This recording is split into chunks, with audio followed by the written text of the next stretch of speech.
Students, carbonates compound में आज हम करने जा रहे हैं some important carbon compounds. Some important carbon compounds, बहुत सारे कार्बन कंपाउंड्स हैं।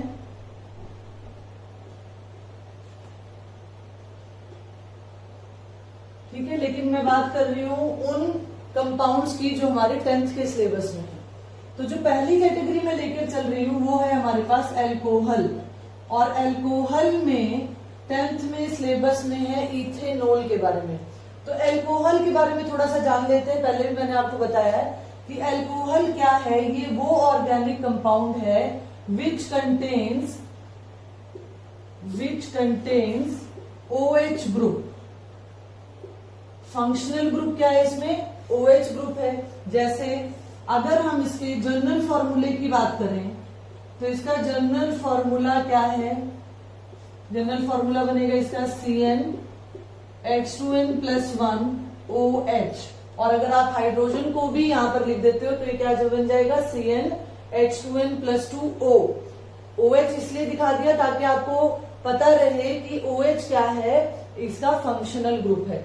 तो हम इसके तरीके से बना लेते हैं। अगर मेरे पास एक कार्बन है तो ये एक आ गया, और यहाँ पे क्या आ जाएगा? 2 × 1+1 CH3OH। तो CH3OH को हम क्या बोलते हैं? एक कार्बन को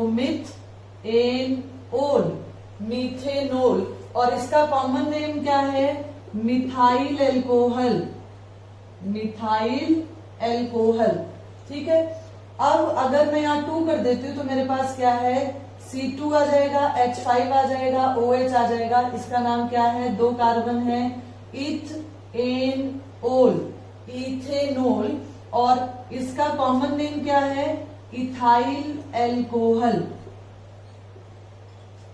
क्या नाम है इसका कॉमन? Ethyl alcohol.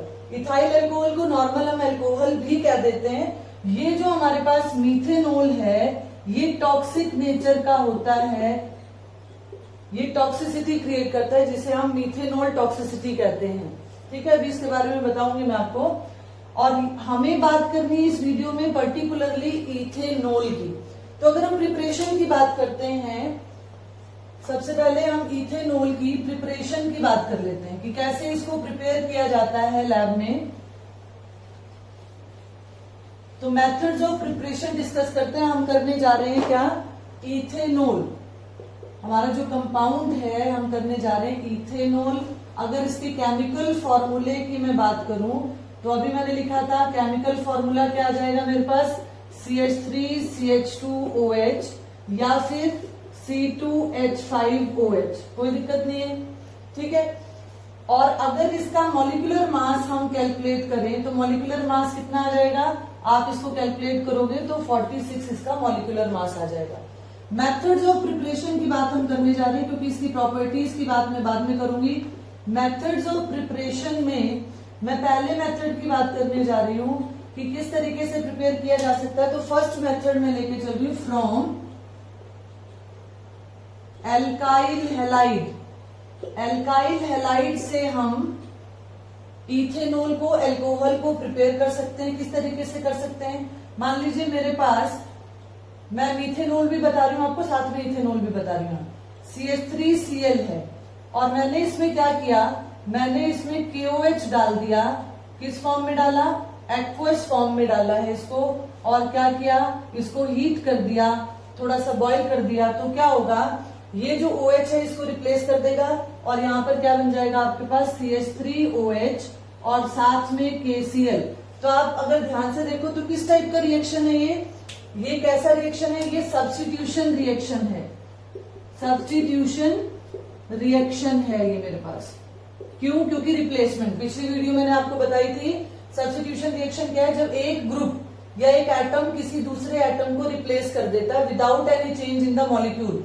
बाकी मॉलिक्यूल में कोई चेंज नहीं आया, उसने सिर्फ उसको क्या किया है? हटा दिया है। अब हम इथेनॉल की अगर बात करें तो इथेनॉल की प्रिपरेशन इसी मेथड से कैसे की जाएगी? आप क्या ले सकते हो? ये मेरे पास क्लोरोमीथेन था। क्या था ये? क्लोरोमीथेन। ठीक है, अब मैंने क्या किया? CH3 CH2 Cl लिया, और KOH डाल दिया इसमें। कैसा KOH डाला भाई? एक्वस KOH डाला है। हल्का सा इसको हीट किया, बॉईल किया, तो मेरे पास क्या बन जाएगा ये CH3CH2OH प्लस KCl। सेम वही सब्स्टिट्यूशन रिएक्शन है। मेरे पास इथेनॉल बन गया यहाँ पर, इथेनॉल, और ये क्या था? क्लोरोइथेन। ये क्लोरोमीथेन था, ये मेरे पास क्लोरोइथेन था। इथेनॉल की प्रिपरेशन हो गई। यहाँ एक चीज आप ध्यान रखना, यहाँ पर हमें क्या ध्यान रखना है कि मेथड ऑफ प्रिपरेशन में कई बार क्या करते हैं हम गलती से एक्वस की जगह, अगर आप एग्जाम में एक्वस की जगह यहाँ एल्कोहलिक KOH लिखा है तो क्या होगा? अब अगर मैं इसी रिएक्शन में बता रही हूँ, मान लो मैंने CH3CH2Cl और यहाँ पर KOH लिया, और ये KOH कैसा है मेरा? मुझे गिवन है एल्कोहलिक, और मैंने कंडीशन का ध्यान नहीं दिया, कंप्लीट द रिएक्शन करने में आया मुझे, तो ये क्या करेगा? ये यहाँ पर रिप्लेसमेंट रिएक्शन, सब्स्टिट्यूशन रिएक्शन नहीं करेगा। क्या होगा? यहां से एक हाइड्रोजन हटेगा और ये क्लोरीन हटेगा। ठीक है, मतलब इस वाले से एक हाइड्रोजन हटेगा और ये क्लोरीन हट जाएगा, तो क्या बनाएगा ये बना देगा हमारे पास CH2 डबल बॉन्ड CH2, और जो क्लोरीन हटा है वो KCl बनाएगा, और KOH में जो OH था उसके साथ H मिलके क्या बनाएगा? वाटर बनाएगा। एंड दिस टाइप ये क्या बन गया मेरे पास? यहाँ थोड़ी ना मेरे पास इथेनॉल आया, ये क्लोरोइथेन, ये भी है, ये भी क्लोरोइथेन है। देखो बिल्कुल छोटा सा चेंज और पूरा रिएक्शन जो है वो चेंज हो गया। ये एक्वस था तो कैसा रिएक्शन किया? सब्स्टिट्यूशन रिएक्शन किया है ये। ठीक है जी। और जब मेरे पास, अगर मैंने एल्कोहलिक ले रखा है इसे, तो ये कैसा रिएक्शन है? ये एलिमिनेशन रिएक्शन है। एलिमिनेशन का मतलब समझते हो ना? एलिमिनेट हो जाना, कुछ बाहर निकलना, एलिमिनेशन रिएक्शन। तो इसमें क्या हुआ है? इस वाले कंपाउंड में से क्लोरीन और हाइड्रोजन एलिमिनेट हो गए, रिप्लेस नहीं हुए हैं। तो आपको ये कंडीशन जरूर ध्यान रखनी है। वैसे इथीन की प्रिपरेशन नहीं है 10th के सिलेबस में, लेकिन फिर भी मैंने ये आपको क्लियर कर दिया कि बाई चांस एक्वस या एल्कोहलिक, ये दो वर्ड्स आपको ध्यान रखने हैं कि इसके साथ एलिमिनेशन रिएक्शन होगा और एक्वस के साथ सब्स्टिट्यूशन रिएक्शन होगा। ठीक है, नोट कर लीजिए आप इसको। दूसरा मेथड जो है हमारे पास, दूसरे मेथड की अगर हम बात करें, लार्ज स्केल पे जो इथेनॉल प्रिपेयर किया जाता है इंडस्ट्रीज में, रब कर देती हूँ इसे। सेकंड मेथड ऑफ प्रिपरेशन हम करने जा रहे हैं। तो सेकंड मेथड ऑफ प्रिपरेशन में क्या है मेरे पास? लार्ज स्केल में अगर मुझे प्रिपेयर करना है अल्कोहल को, तो कैसे प्रिपेयर कर सकते हैं? Bye hydration of ethene. Hydration of ethene, ethene की प्रेजेंस, इथीन की हम हाइड्रेशन करवा देंगे, तो मेरे पास क्या आ जाएगा? ये जैसे CH2 डबल बॉन्ड CH2 है, हाइड्रेशन का मतलब है वाटर को ऐड करना। अब यहां पर क्या आएगा? ये कैटेलाइज होगा, एसिडिक मीडियम में होगा ये, तो ये मेरे पास आ गया H2SO4। क्या होगा? यहां पर H है, H पॉजिटिव है, OH नेगेटिव है, तो क्या होगा? ये ऐड हो जाएगा, एक जगह H चला जाएगा और एक जगह OH ग्रुप चला जाएगा, तो मेरे पास क्या बन जाएगा? ये CH3CH2OH, ये मेरे पास आ गया। और आप देख रहे हो कैसा रिएक्शन हो रहा है? ये रिएक्शन कैसा हो रहा है? ये रिएक्शन हो रहा है एडिशन रिएक्शन। एडिशन रिएक्शन कैसे पता चला? जो रिएक्टेंट में था वो तो है, डबल बॉन्ड की प्रेजेंस के कारण इसके जो कंपोनेंट हैं H और OH, वो जाके इन दोनों पर ऐड हो गए। लेकिन इस मेथड से हम ये जो प्राइमरी अल्कोहल की अगर मैं बात कर रही हूँ, तो प्राइमरी अल्कोहल में सिर्फ इथेनॉल प्रिपेयर किया जा सकता है। अदरवाइज अगर मैं यहाँ पर अनसिमेट्रिकल एल्कीन ले लेती हूँ, अगर मैं यहाँ प्रोपीन ले लूं, अनसिमेट्रिकल एल्कीन, मैंने आपको लास्ट वीडियो में एडिशन रिएक्शन एक्सप्लेन किया था, वहां मार्कोनिकॉफ रूल समझाया था। तो ये जो वाटर की एडिशन है, यहाँ पर तो ये सिमेट्रिकल था, आप हाइड्रोजन यहाँ ऐड करो चाहे यहाँ ऐड करो, OH को यहाँ ऐड किया तब भी एक ही बात है, OH को यहाँ ऐड किया तब भी एक ही बात है। लेकिन अगर ये अनसिमेट्रिकल होता, यहाँ पर ये प्रोपीन होता, तो मेरे पास प्राइमरी, ये प्राइमरी अल्कोहल है, प्राइमरी अल्कोहल समझते हो ना, OH ग्रुप जिस कार्बन से अटैच है वो कार्बन एक ही कार्बन से अटैच है, तो यानी प्राइमरी एल्कोहल कहलाता है ये। प्राइमरी एल्कोहल इस मेथड से सिर्फ इथेनॉल बनेगा, प्रोपेनॉल इस मेथड से प्रिपेयर नहीं किया जा सकता। मेरे कहने का ये मतलब है, क्योंकि अगर मैंने प्रोपेन लिया, मैं आपको करके दिखाती हूं, जैसे मैंने प्रोपेन ले लिया, तो प्रोपेन में मैंने ये जब हाइड्रेशन किया एसिडिक मीडियम में, ठीक है, catalyse by H positive ion, क्योंकि इसका काम क्या है H2SO4 का H पॉजिटिव आयन मैकेनिज्म में प्रोवाइड करना। अब क्या होगा, H positive OH negative. Markovnikov rule क्या कहता है कि hydrogen will go to that carbon atom having already more number of carbon hydrogen atom, तो इसके पास ज्यादा है तो हाइड्रोजन यहां जाएगा, और फिक्स है कि OH यहीं जाएगा, हम इसका उल्टा नहीं कर सकते, अनसिमेट्रिकल है। तो यहां पर कौन सा रूल लगेगा, मार्कोनिकॉफ रूल लगेगा, ठीक है। तो मेरे पास क्या बनेगा, ये CH3 CHOH और CH3। ये कैसा एल्कोहल है, ये सिर्फ प्रोपेनॉल, प्रोपेन 1 ओल नहीं बना, 1 ओल बनता तो प्राइमरी एल्कोहल कहलाता। ये कैसा एल्कोहल है, सेकेंडरी एल्कोहल है। पहचान हो गई सेकेंडरी एल्कोहल की। सेकेंडरी एल्कोहल क्या है, OH जिस कार्बन से अटैच है वो कार्बन फर्दर 2 कार्बन से अटैच है, OH जिस कार्बन से अटैच है वो 3 कार्बन से अटैच होता तो टर्शरी एल्कोहल कहलाता, और इसका नाम क्या आ जाएगा बेटा, प्रोपेन 2 ओल, प्रोपेन 2 ओल आ जाएगा, ठीक है। तो ये हाइड्रेशन ऑफ इथीन से भी हम क्या कर सकते हैं, ये इंडस्ट्रियल लेवल पे इथेनॉल को इस मेथड से बनाया जाता है। और इथेनॉल को हम कैसे प्रिपेयर कर सकते हैं, इथेनॉल को प्रिपेयर करने के लिए और एक मेथड है, इथेनॉल को प्रिपेयर किया जाता है bye fermentation method. Fermentation of molasses, molasses जो कि सुक्रोज है, जो कि केन शुगर से ऑब्टेन किया जाता है, केन शुगर से जो येलोइश कलर का लिक्विड निकलता है, दैट इज मोलासिस। वो सुक्रोज क्या है, मोलासिस है, सुक्रोज है, और इन दी प्रेजेंस ऑफ यीस्ट। तो फर्मेंट होना आप सभी को पता है, फर्मेंट को अगर मैं नॉर्मल लैंग्वेज में बोलूं तो सड़ना। तो फर्मेंटेशन ऑफ मोलासिस से बनता है, कैसे बनता है, हम मोलासिस लेते हैं यानी केन शुगर का वो येलोइश पार्ट हमने ले लिया, येलोइश लिक्विड ले लिया, ठीक है। ये क्या है, ये सुक्रोज है, ठीक। अब ये क्या, इसका फॉर्मूला क्या है, अगर मैं मोलासिस की बात करूं, सुक्रोज आपको पता है C12H22O11 है, ये मेरे पास मोलासिस है, ठीक। अब इसमें मैंने क्या किया, क्योंकि कैसा होगा, वाटरी लिक्विड है ये, तो ये मैंने इसमें क्या डाल रखा है, मैं पहले आपको यहाँ पर समझा देती हूँ। क्या करते हैं हम, मोलासिस को एक कंटेनर में लिया जाता है और उसमें यीस्ट ऐड करते हैं, यीस्ट ऐड करके उस कंटेनर को कवर करके और एक डार्क रूम में रख दिया जाता है, डार्क रूम में उस कंटेनर को रख दिया जाता है, और डार्क रूम का जो टेम्परेचर है वो 30 डिग्री सेल्सियस के अप्रॉक्स होना चाहिए, इससे ज्यादा नहीं होना चाहिए। जो विंडो है या जो भी वेंटिलेशन के या वहां पर डोर वगैरह वो क्लोज रहते हैं, मतलब लाइट की एंट्री ना हो, डार्क रूम, इसीलिए मैंने कहा 30 डिग्री सेल्सियस पे।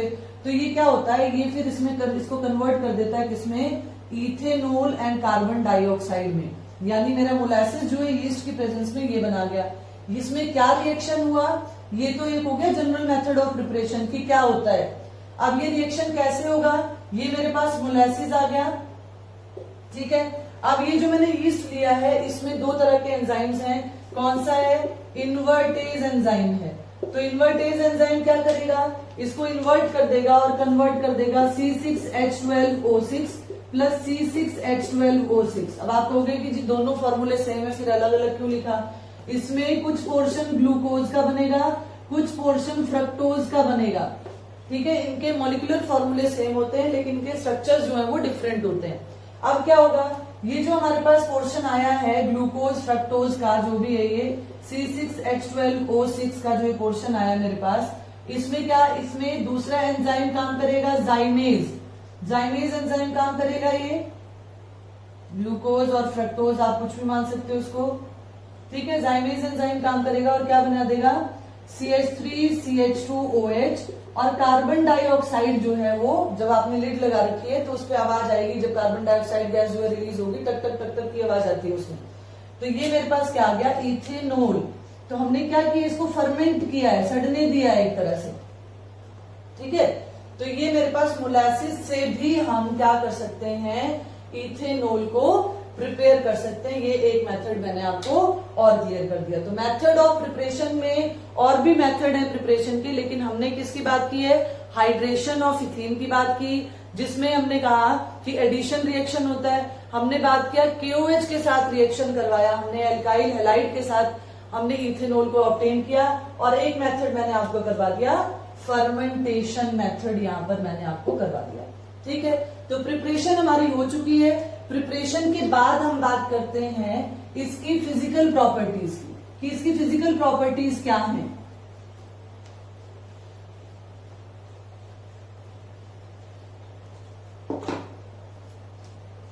तो फिजिकल प्रॉपर्टीज ऑफ इथेनॉल की अगर मैं बात करती हूं, फिजिकल प्रॉपर्टीज ऑफ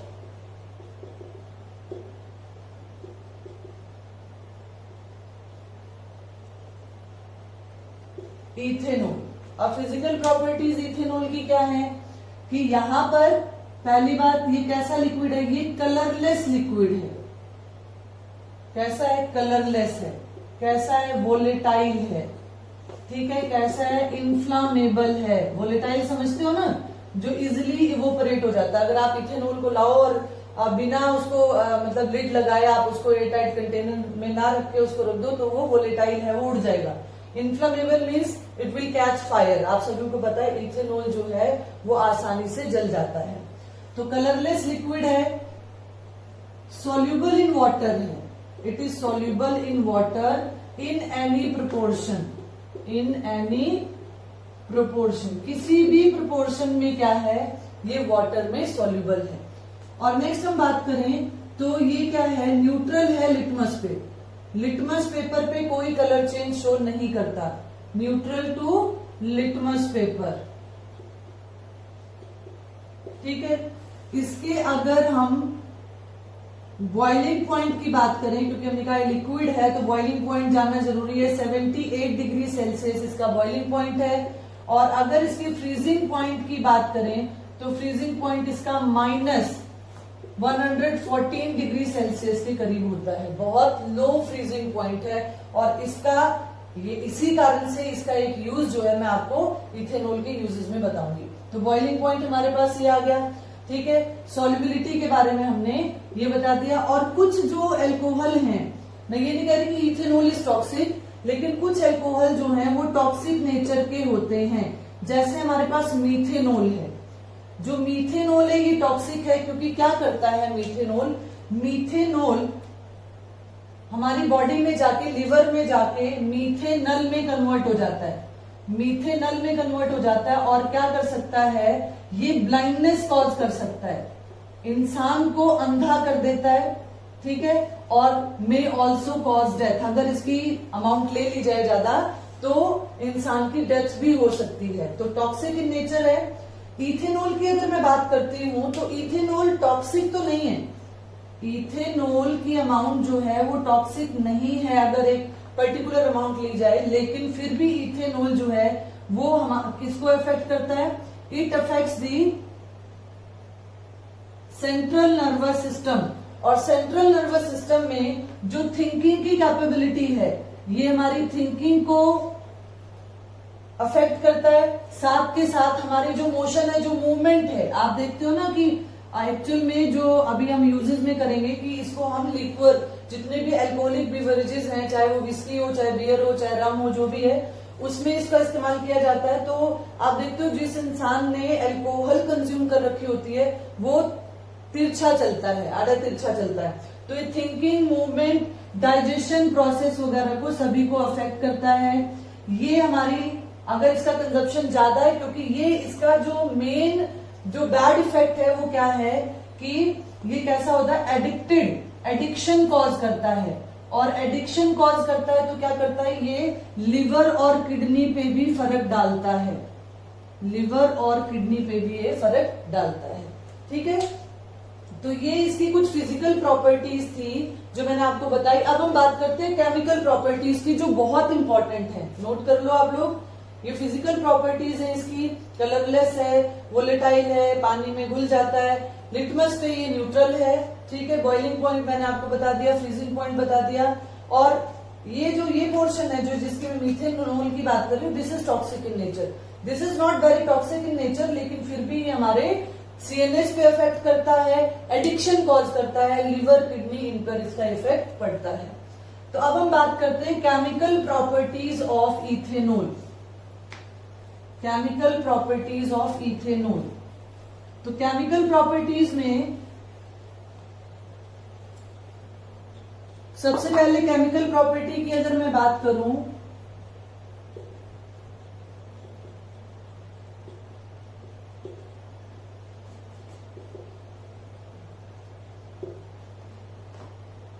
तो पहला रिएक्शन हम करेंगे रिएक्शन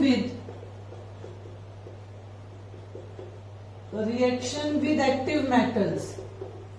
एक्टिव मेटल्स जैसे सोडियम है, एक्टिव मेटल के साथ ये रिएक्ट कर जाता है और एसिडिक बिहेवियर शो करता है। अब आप कहोगे लिटमस पेपर टेस्ट तो इसमें दिया नहीं, तो एसिडिक कैसे बिहेव कर रहा है?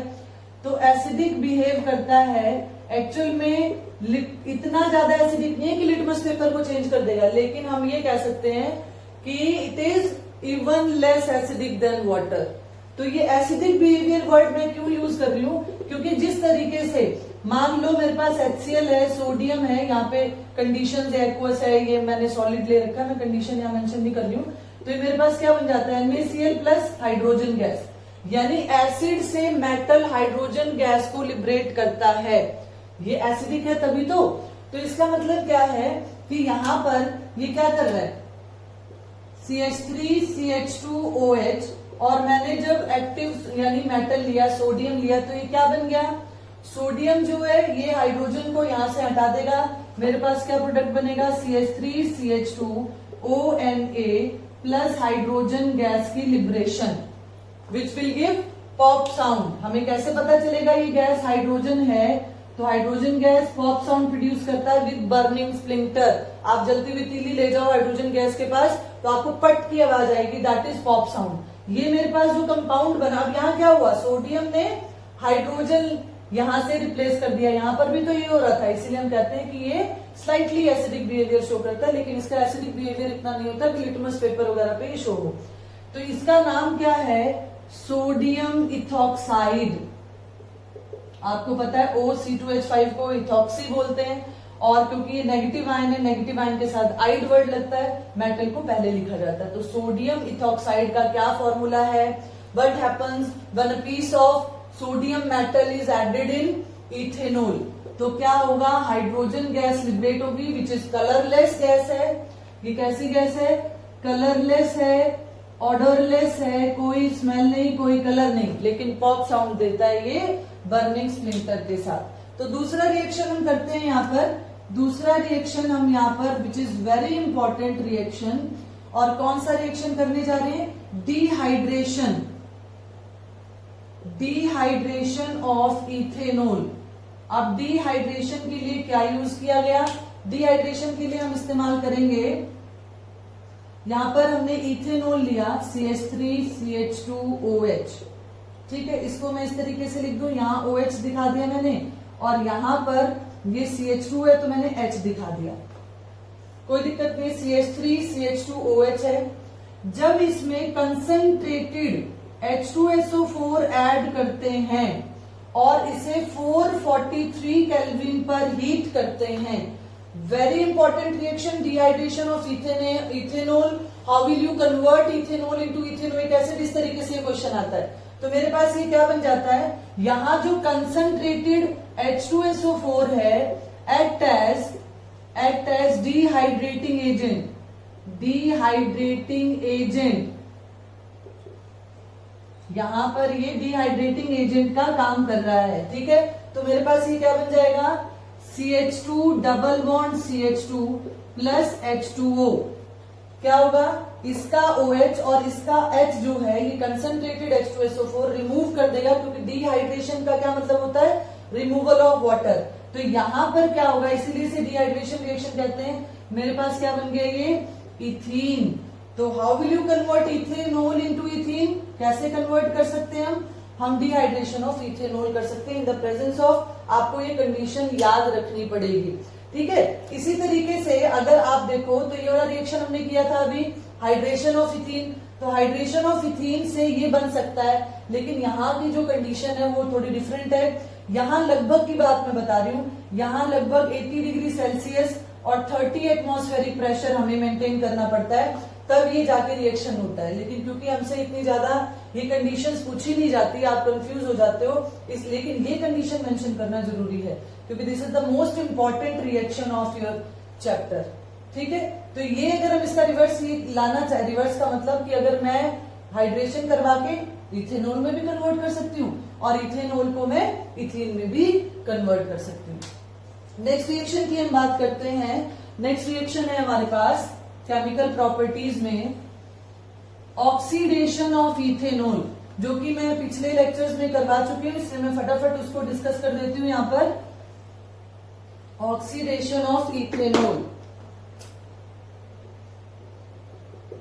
ऑक्सीडेशन ऑफ इथेनॉल हम कर चुके हैं। ध्यान हो आपको, दो तरह का, मैं फटाफट इसको बता देती हूँ आपको क्योंकि इसकी वीडियो ऑलरेडी बन चुकी है। पार्शियल ऑक्सीडेशन, केमिकल प्रॉपर्टीज कर रहे हैं इसलिए हम इसको इग्नोर नहीं कर सकते। Partial oxidation and complete oxidation, complete oxidation. ठीक है जी, पार्शियल ऑक्सीडेशन में हमने कहा था कि हम इथेनॉल में क्या करेंगे, chromium anhydride in glacial acetic acid, glacial acetic acid add करेंगे तो मेरे पास क्या बन जाएगा, ये CH3CHO इथेनल एल्डिहाइड बनेगा। अल है ये एल्डिहाइड बनेगा कब, अगर मैंने ये माइल्ड ऑक्सीडाइजिंग एजेंट का इस्तेमाल किया। और कंप्लीट ऑक्सीडेशन मैंने आपको बताया था, अगर इसकी ज्यादा डिटेल देखनी हो तो आप वीडियो पे चले जाना। यहाँ पर क्या हुआ, nascent oxygen which is provided by alkaline KMnO4, और ये हम स्ट्रॉन्ग ऑक्सीडाइजिंग एजेंट्स का इस्तेमाल कर रहे हैं। एसिडिफाइड पोटेशियम डाइक्रोमेट, किस तरीके से ये नेसेंट ऑक्सीजन रिलीज करता है ये सारा मैं वीडियो में बता चुकी हूँ जब हमने केमिकल प्रॉपर्टीज की हैं। तो मेरे पास क्या बन जाएगा, CH3COOH ethanoic acid, complete oxidation of ethanol के बाद बनेगा। तो ये आ गया मेरे पास। तो ये कंप्लीट ऑक्सीडेशन और partial oxidation they are also important reaction shown by alcohol. ठीक है, अब हम नेक्स्ट प्रॉपर्टी की बात करते हैं। तो नेक्स्ट प्रॉपर्टी जो है हमारे पास वो है एस्टरिफिकेशन रिएक्शन, जिसमें एस्टर की फॉर्मेशन होती है। Ester is a organic compound having sweet smell, बहुत स्वीट स्मेल होती है इसकी। तो ये फोर्थ रिएक्शन की बात मैं करने जा रही हूं, एस्टेरिफिकेशन रिएक्शन, एस्टेरिफिकेशन रिएक्शन। और एस्टेरिफिकेशन रिएक्शन में क्या होता है, फॉर्मेशन ऑफ एस्टर होता है। एस्टर की फॉर्मेशन होती है जो कि कैसा है, स्वीट स्मेलिंग कंपाउंड है, फ्रूटी स्मेल होती है इसकी।